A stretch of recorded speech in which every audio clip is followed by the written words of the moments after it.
High! আমার আরো একটা নতুন ব্লগে আপনাদের সবাইকে জানাচ্ছি অনেক, অনেক ওয়েলকাম। তো এটা ছিল একটা উইকেন্ড। তো উইকেন্ডে বাড়িতেই ছিলাম। তো তারপরেই হঠাৎ করে মনে হলো যে বাড়িতে না বসে থেকে যাই একটু বেরিয়ে আসি। তো ভাবলাম যাই ওই এখানে যাওয়া মানে বেড়াতে ওই দোকানপাটগুলোতেই আরকি। তার জন্যই বেরিয়ে পড়েছিলাম। দেখতেই পাচ্ছেন কেমন মেঘ করে আছে। আর এই যে দেখুন সমস্ত ল্যাভেন্ডার ফুলগুলো কিন্তু বেশ ফুটেছে। দেখতে খুব সুন্দর লাগছে চতুর্দিকে। আর তারপর ওই যে যেই দোকানের কথা বললাম, ওই দোকানটা অনেকদিন যাই না। তো ভাবলাম একটু যাই ঘুরে আসি। আসলে বিশেষ কিছুই নেওয়ার নেই। জাস্ট যাচ্ছি ঘুরতে। আর জিনিসপত্রগুলো দেখতে। আসলে দোকানগুলোতে জিনিসপত্রগুলো এত সুন্দর করে সাজিয়ে রাখে যে দেখলেই মনটা ভালো হয়ে যায়। তো তার জন্যই ওই চলে যাচ্ছি। বাড়িতে বসে, বসে বোর না হয়ে এখানে দোকানপাটগুলো তো জানেন খুব সুন্দর করে সাজিয়ে রাখে। তো ওগুলো দেখলেই যেন মনটা ভরে যায়। আর দেখতে পাচ্ছেন গাছগুলো কতখানি সবুজ হয়েছে। আসলে এর আগে কয়েকদিন মানে ২-৩ দিন বৃষ্টি হয়েছিল। তো তারপরে সেই জল পেয়ে গাছগুলো এত সুন্দর হয়ে সবুজ হয়েছে। আর দেখুন কেমন মেঘ করে আছে। এখানে তো বৃষ্টি, বরফ চলছেই। আপনারা দেখতেই পাচ্ছেন আগের ব্লগগুলোতেও দেখেছেন। ওখানেও বরফ দেখিয়েছি আপনাদের। যাই হোক আপনাদের সঙ্গে কথা বলতে, বলতে এই যে দোকানটাতে চলে আসলাম। এইবার ভেতরে দেখুন আমি আপনাদের একটু, একটু করে দেখাচ্ছি এগুলো সমস্ত ওই মাদার্স ডে ছিল সেইগুলোর জন্য এখানে সেই জিনিসগুলো যেগুলো ছিল মানে সেই মাদার্স ডে উপলক্ষে তো ওইগুলোই ওই অফারে দিয়ে দিচ্ছে। এই যে দোকানটা কত বড় দেখুন। ঘুরে, ঘুরে দেখছিলাম। এগুলো বিভিন্ন রকমের কার্ড, ব্যাগ, গিফটস দেওয়ার জন্য। আর এই যে কার্ডগুলো দেখছেন বিভিন্ন ওকেশন এর জন্য বিভিন্ন রকমের কার্ড পাওয়া যায়। বার্থডে, অ্যানিভার্সারি, তারপরে আপনার মাদার্স ডে, ফাদার্স ডে, বন্ধুকে গিফট করার জন্য বিভিন্ন রকমের। আর দেখতেই পাচ্ছেন কত সুন্দর করে সাজিয়ে রাখে বিশেষ করে। এত ভালো লাগে মানে মনটাই ভালো হয়ে যায় জিনিসপত্র দেখলে। এই যে দেখতে পাচ্ছেন এগুলো সব মায়েদের জন্য ওইসব জিনিসপত্র যারা মাদার্স ডে তে তুলে নিয়ে গেছে। তারপরে এই যে জিনিসগুলো দেখতে পাচ্ছেন তারপরে আ মানে যেই ওকেশনটা চলে যায় সেই ওকেশন এর জিনিসগুলো তখন ওই মানে অনেক 50% 60% 70% এরকম অফারে দিয়ে দেয়। আর এই যে এখন তো বাগান শুরু হয়েছে যার জন্য দেখতে পাচ্ছেন এই সমস্ত বাগানের জিনিসপত্র কি সুন্দর, সুন্দর মানে এগুলো সমস্ত আপনার বাইরে রাখার জন্য। বিভিন্ন ধরনের জিনিসপত্রগুলো পাওয়া যাচ্ছে। আর ফ্লাওয়ার ভাসগুলোও দেখতে পাচ্ছেন কত সুন্দর। মানে গার্ডেন সাজানোর, বাড়ি সাজানোর সবকিছু।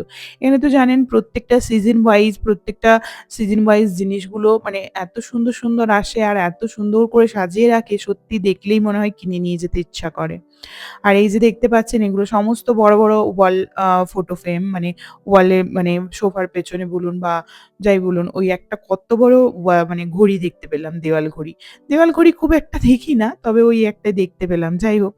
আর এই যে দেখতে পাচ্ছেন এইগুলো সমস্ত ওই বাগানেরই জিনিসপত্র। বাগান, বাড়ি সবকিছু মিলিয়ে মিশিয়ে আছে দরজায়। আ তো এটা দেখতে পাচ্ছেন এটা ওয়াটারমেলনের উপর ক্যাকটাস। এটা দেখে আমি মানে দেখে মনে হচ্ছিল অরিজিনাল গাছটা। কিন্তু না, এটাও প্লাস্টিকের। মানে ওই ক্যাকটাস গাছটা বিভিন্ন ধরনের ক্যাকটাসগুলো।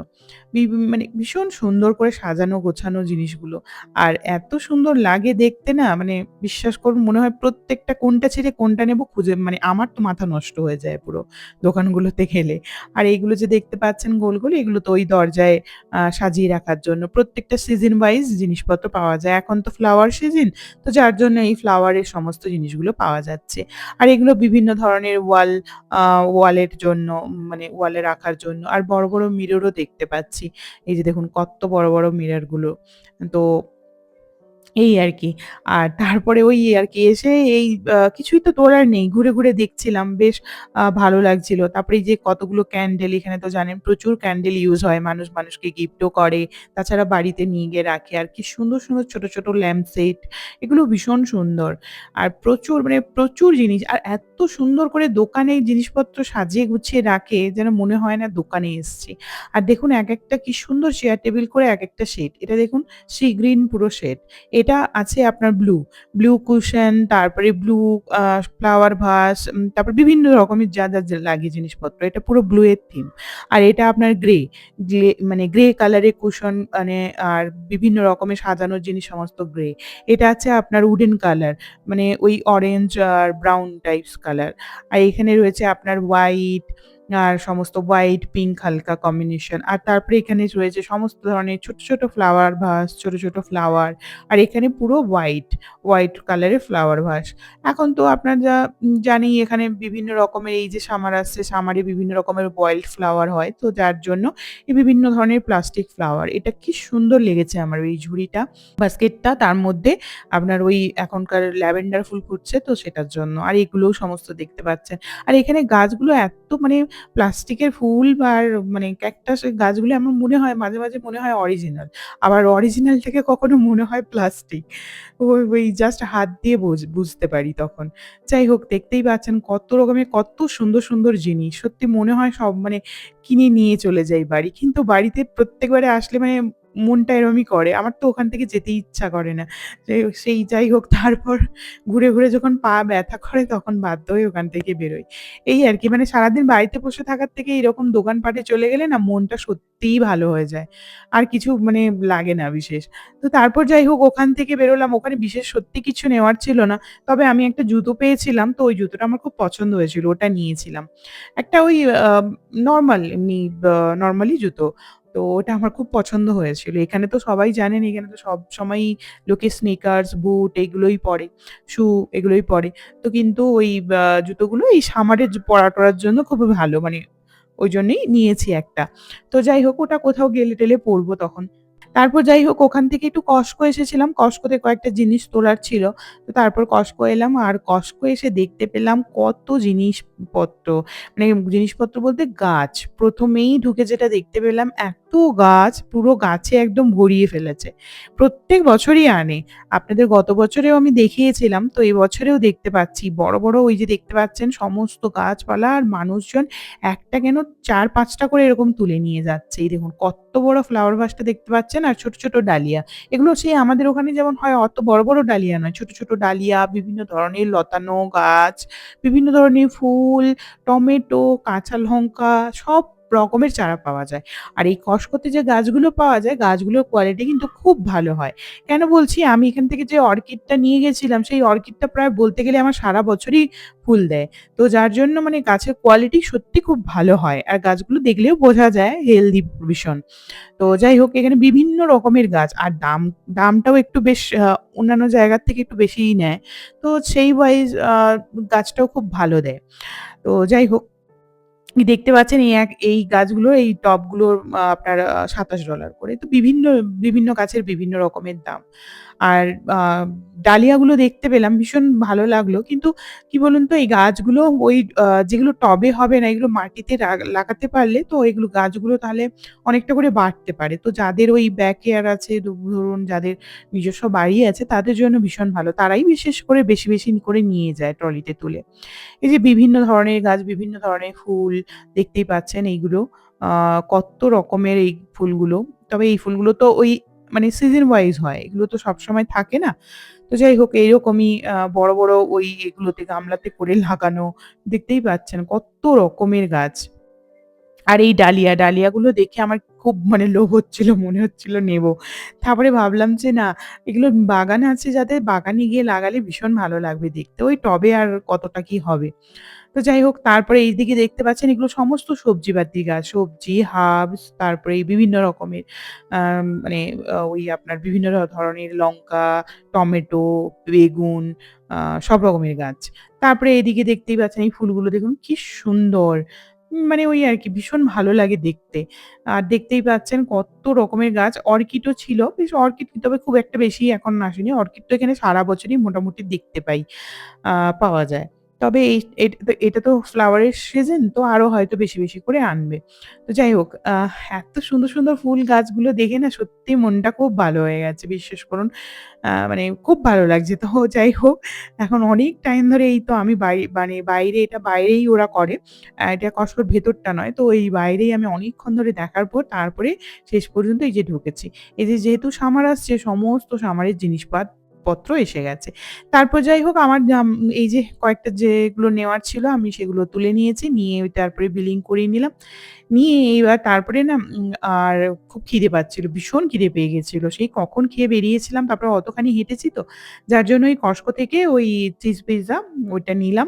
নিয়ে জাস্ট একটু করে খেয়ে নিয়ে তারপরে ওই আ মানে আইসক্রিমটা খেতে, খেতে বাড়ি ফিরলাম। এই বাড়ি ফিরে ভাবলাম কি খাওয়া যায়? আর অনেক তো হেঁটেছি, ঘুরেছি তো পরিশ্রমও হয়ে গেছে। তখন ভাবলাম ওই বাড়িতে যে মোমো বানিয়ে রেখেছিলাম, আপনাদের আগের ব্লগগুলোতে মানে আগের ব্লগে আমি দেখিয়েছিলাম যে কিভাবে এই মোমো আমি বানিয়ে বাড়িতে রেখেছিলাম। আর ওই যে প্যাকেটটা দেখতে পাচ্ছেন গোল মোমো ওটা সেই কিনে আনা মোমো। ১ প্যাকেট রয়ে গিয়েছিল ফ্রিজে। ডিপ ফ্রিজ পরিষ্কার করতে গিয়ে পেলাম একটা প্যাকেট রয়ে গিয়েছিল। আমার মনেও ছিল না। যাই হোক, তারপর ওটাও বের করে নিয়েছি আর এই নিজে যেগুলো বানিয়ে রেখেছিলাম ফ্রিজ করে, তো ওখান থেকে কয়েকটা নিয়ে এই জাস্ট স্টিম করলাম, করে এই মোমোগুলো খাচ্ছিলাম। ওই যে দেখতে পাচ্ছেন পার্পল কালার হয়েছে, ওখানে পার্পল ক্যাবেজ দেওয়া ছিল তার জন্য। আর তারপরে সেই যে চাটনিটা বানিয়েছিলাম আপনাদের ভিডিওতে দেখিয়েছিলাম এই মোমোর চাটনিটা, তো ওই চাটনিটাও একটুখানি করে বের করে নিয়েছিলাম। চাটনিটা কিন্তু ফাটাফাটি হয়েছিল খেতে।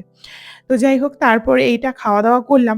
করে নিয়ে তারপরে আ এটা তো মানে জানেন মোমো আগের রিভিউ দিয়েছি মোমোটা কিভাবে বানিয়েছি সেই পুরো মোমোর বানানো আর চাটনি বানানোর প্রসেসটা আমার কিন্তু আগের ব্লগে রয়েছে। আপনারা যদি কেউ চান সেখানে গিয়ে দেখে নিতে পারেন। আর তারপর একটু রাতের দিকে বানাচ্ছিলাম পেস্ট্রি। আসলে খুব পেস্ট্রি খেতে ইচ্ছে করছিল। তাই ভাবলাম একটু বাড়িতে বানিয়ে ফেলি। আর এখানে তো ওইভাবে দোকানে যদি নেই যে নিয়ে চলে আসবো বা দুমদাম করে যে মানে রাত্রি অব্দি খোলা থাকে রেস্টুরেন্টগুলো তাও তো নয়। সব মোটামুটি ওই কাছে-পিঠে কিছুই নেই। আর তাছাড়াও যে অর্ডার দেবো, অর্ডার দিলে সে আবার কখন আসবে ততক্ষণে আবার হয়ে যাবে। তো তার জন্যই ভাবলাম বাড়িতে একটু বানিয়ে ফেলি। ওই কিছুই না ৪ চামচ করে ময়দা নিয়েছি, ২ চামচ করে চিনি দিয়েছি, ১ চামচ আপনার আম চকোলেট পাউডার দিয়েছি, আর একটু অল্পখানি করে বেকিং পাউডার আর অল্পখানি করে একটুখানি খাবার সোডা দিয়ে দিয়েছি। ব্যাস! দিয়ে এগুলোকে ভালো করে এই শুকনো ingredients গুলো মিশিয়ে নিয়েছি। আর তারপরে তার মধ্যে একটা করে ডিম ফাটিয়ে একটু অল্প দুধ আর ২ চামচ তেল। ব্যাস! দিয়ে এগুলোকে গুলিয়ে তারপরে মাইক্রোওভেনে দিয়ে দিয়েছিলাম। তো এইভাবেই কিন্তু এটা কাপকেক বলে। তো এইভাবেই বানিয়েও খাওয়া যায়। আবার এটা না মানে চাইলে আপনার মানে এটা এর মধ্যে আরো ২ টো বা ৩ টে চকোলেটের আপনার ওই যেগুলো বার চকোলেট হয় ওগুলো একটুখানি করে দিয়ে দিলে ভেতরে গিয়ে বেশ সুন্দর চকোলাভা কেকও হয়ে যায়। এই যে দেখতেই পাচ্ছেন ডিমটাও ফাটিয়ে দিয়ে দিলাম, একটু অল্প দুধ দিয়ে দিলাম। এবার দিয়ে এটাকে খুব ভালো করে মিশিয়ে নিচ্ছি। মিশিয়ে এটা ওই বললাম না আপনাদের জাস্ট ৩-৪ মিনিট মাইক্রোওভেনে দিলেই কিন্তু বেশ সুন্দর হয়ে একটা কেক তৈরি হয়ে যায়। মানে ইনস্ট্যান্ট যদি কেউ খেতে চায়। তো আমি আর আজকে এইভাবে খাবো না। আমি এটাকে পেস্ট্রি বানাবো। দেখুন কিভাবে বানাই। খুবই ইজি বানানো। বাড়িতে মানে যেকোনো এই যেহেতু চকোলেট বানাচ্ছি তো ওই চকোলেট যে জার কেকগুলো হয় না? আমি ঠিক ওই জিনিসটাই বানাবো। আমার জার কেক ভীষণ ভালো লাগে খেতে। তো যাই হোক ওই মানে কি বলবো আইসক্রিম দিয়ে বানাবো। আর যেহেতু মানে ঠান্ডা, ঠান্ডা বেশ ভালো লাগবে খেতে। তো যার জন্য ওই দেখুন কেকটা কিন্তু হয়ে গেছে। আমি ৪ মিনিট দিয়েছিলাম। ২ মিনিটেই বেশ ফুলে হয়ে গেছে। ওই ৩ মিনিট মতো লেগেছিল। তারপরে ওই বন্ধ করে আমি কাপটা বের করে জাস্ট ওটায় একটা ছুরির সাহায্যে দেখছিলাম যে ছুরির গায়ে যদি না লেগে যায় তাহলে তার মানে এটা হয়ে গেছে বেক। এই দেখুন কতখানি ফুলে গেছে দেখুন কেকটা। এই যে দেখতে পাচ্ছেন। আ এই দেখুন দিয়ে দিলাম দেখুন একটু লেগে নেই তার মানে হয়ে গেছে। বেশি টাইম কিন্তু লাগলো না। এবার এটাকে একটু ঠান্ডা করে নেব। ঠান্ডা করে তারপরে এটাকে আমি গোল, গোল করে কেটে নেব। আর আমি যেটা বানাবো ওটা জার কেক বানাবো। আমার কাছে তো সেইভাবে জার নেই। তাই কাঁচের গ্লাসে করেই আমি বানাবো। আর এই যে কেটে নিয়েছিলাম একটুখানি ফ্রিজে রেখে দিয়েছিলাম। বেশ ঠান্ডা হয়ে গেছে। আর এই যে দেখতে পাচ্ছেন গ্লাসের চারপাশে আমি এভাবে চকোলেট সিরাপ একটু নিয়ে নিয়েছি। আর এই যে আইসক্রিম বের করেছি এই আইসক্রিমটা আমি কস্টকো থেকে কিনে আনি। আর এই আইসক্রিমটা আমার খেতে ভীষণ ভালো লাগে। আর এটা অ্যাকচুয়ালি অর্গানিক আইসক্রিম। এতে বেশি কিছু দেওয়া থাকে না। তো যার জন্যই আমি এই আইসক্রিমটা নিয়ে আসি। আর আমার ভালো লাগে খেতে। তো যাই হোক, তো এই যে দেখতে পাচ্ছেন দিয়ে দিলাম একটা করে স্লাইস। তারপরে এই আইসক্রিমগুলোকে আমি জাস্ট ছুরির সাহায্যে কেটে, কেটে আইসক্রিমগুলো দিয়েছি। আর তারপর আরো একটা করে স্লাইস দিয়েছি। একটু করে চকোলেট সস, চকো চিপস এগুলো সমস্ত কিছু দিয়ে এই দেখুন সুন্দর করে বেশ বানিয়ে নিয়েছি। আর একটুখানি কেক বেঁচে গিয়েছিল ওই ওপর থেকে জাস্ট একটুখানি মানে আ গুঁড়ো করে দিয়ে দিয়েছি। আর তার উপরে একটু চকোলেট সিরাপ আরো একটু আপনার কয়েকটা ওই চকো চিপস। ব্যাস এইভাবে দেখুন ৪ টে গ্লাসে বানিয়েছি। এবার এগুলোকে একটুখানি ফ্রিজে রেখে দিই। আজকে ওই দেখি দুজনে হয়তো ২ টো খাবো বা ১ টা খাবো। আর পরে আবার পরে মানে পরে করে খেতে পারবো। এভাবে ফ্রিজে বানিয়ে রাখলে এটা বেশ অনেকদিনই থেকে যায়। মোটামুটি ১ সপ্তাহ মতো থেকে যায়। তো এইভাবে যেকোনো আইসক্রিম দিয়ে বানানো যায়। ম্যাঙ্গো আইসক্রিম দিয়েও কিন্তু বানানো যাবে। ভীষণ ভালো লাগবে খেতে। সেক্ষেত্রে চকোলেটটা ইউজ করবেন না। এমনি সাদা কেক বানিয়ে করতে পারেন। ভীষণ ভালো হবে। আর চকোলেট কেকের সঙ্গেও আমার মনে হয় না ম্যাঙ্গো আইসক্রিমটা খুব একটা খারাপ যাবে। ভালোই হবে হয়তো। যাই হোক আমি সেভাবে কখনো খাইনি। আমি এভাবে চকোলেট দিয়েই বানাই। যাই হোক এই দেখুন হাত দিয়েই তুলছি।